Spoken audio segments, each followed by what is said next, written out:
अस्सलाम वालेकुम वरहमतुल्लाहि वबरकातुहू। सूर्या उर्दू प्राइमरी स्कूल नगर नगर नांदेड़। जमात हफ्तुम मजमून उर्दू में आज हम नजर नंबर 21 रुबायात पढ़ेंगे। हफ्तुम जमात के प्यारे तलबा और तालिबात, आज हम हफ्तुम जमात में नंबर 21 रुबायात पढ़ेंगे, जिसमें हम मीर अनीस के ताल्लुक से जान पहचान में देखेंगे। मीर बबर अली अनीस सन 1801 ईस्वी में फैजाबाद में पैदा हुए। वो मीर खलीक के बेटे और मीर हसन के पोते थे। शायरी में वो अपने वालिद के शागिर्द थे। अनीस ने मरसिया गोई में कमाल हासिल किया, साथ ही रुबाई की सिनफ में भी नाम कमाया। सन 1874 ईस्वी में उनका इंतकाल हुआ। उसके बाद हम ये देखेंगे रुबायत के अशार। वो मौज हवादिस का थपेड़ा ना रहा, कश्ती वो हुई गर्क, वो बेड़ा ना रहा। सारे झगड़े थे जिंदगानी तक अनीस, जब हम न रहे तो कुछ बखेड़ा ना रहा। शायर कहता है कि सारे झगड़े झमेले, सारे मसाइल जिंदगी तक महदूद होते हैं। जिंदगी के खत्म होते ही सारे बखेड़े खत्म हो जाते हैं। जिस तरह गर्क होने वाली कश्ती को मौज हवादिस के थपेड़ों का डर नहीं रहता, उसी तरह जिंदगी की कश्ती जब दरियाए मौत में डूब जाती है तो ना बेड़ा बचता है और ना ही मुसलसिल रोनुमा होने वाले हादिसात का खौफ बाकी रहता है। इसके बाद हम देखेंगे शायर अकबर इलाहाबादी के बारे में जान पहचान। सैयद अकबर हुसैन अकबर इलाहाबादी 16 नवंबर सन 1846 ईस्वी को इलाहाबाद में पैदा हुए। उनकी इब्तदाई तालीम उनकी वालिद की निगरानी में हुई। उन्होंने वकालत का इम्तिहान पास किया और तरक्की पाकर जज हुए। अकबर की शायरी तंज़ व मज़ाह की उम्दा मिसाल है।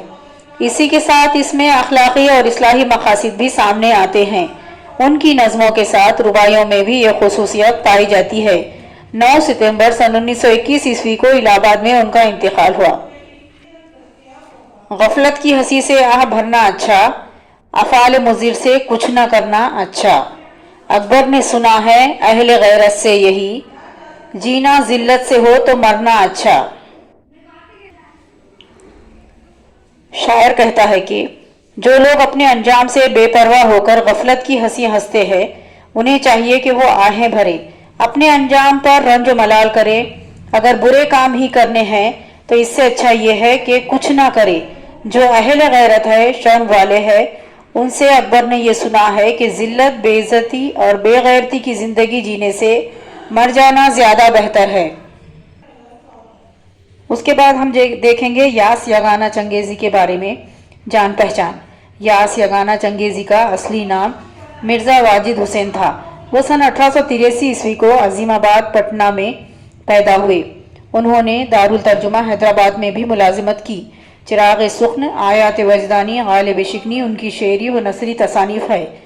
यास के कलाम में लतीफ़ जज्बात का इजहार भी तंजिया अंदाज में हुआ है। उनका इंतकाल 9 फरवरी सन 1956 ईस्वी को लखनऊ में हुआ।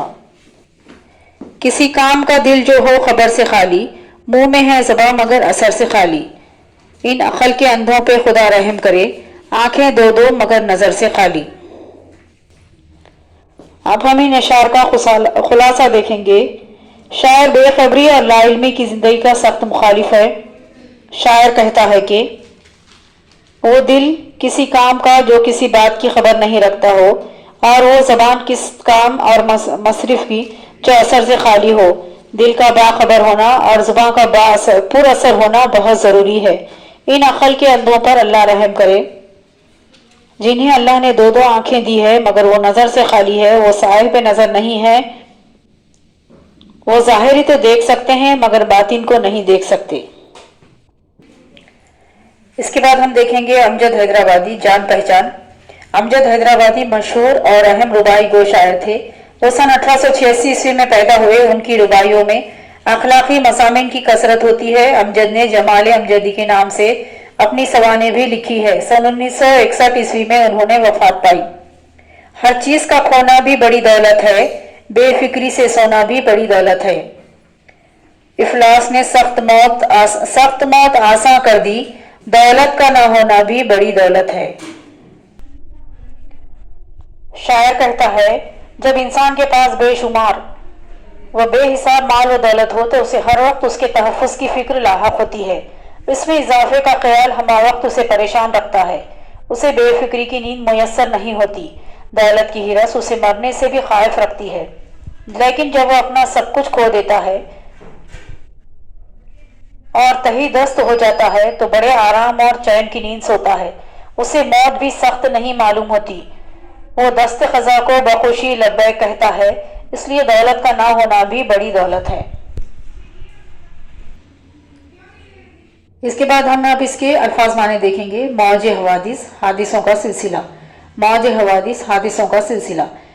بیڑا بہت سی کشتیوں کا مجموعہ.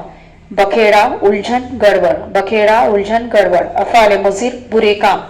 افعال مضر برے کام. اہل غیرت شرم والے. اہل غیرت شرم والے. عقل کے اندھے بے عقل. عقل کے اندھے بے عقل. افلاس غریبی. ہفتم جماعت کے پیارے طلبہ و طالبات، ابھی آپ نے رباعیات دیکھی. آپ بھی اس رباعیات کی نشار کو پڑھیے اور اس کے خلاصے کو سمجھیے اور اس کے الفاظ معنی اپنی نوٹ بک میں لکھیے.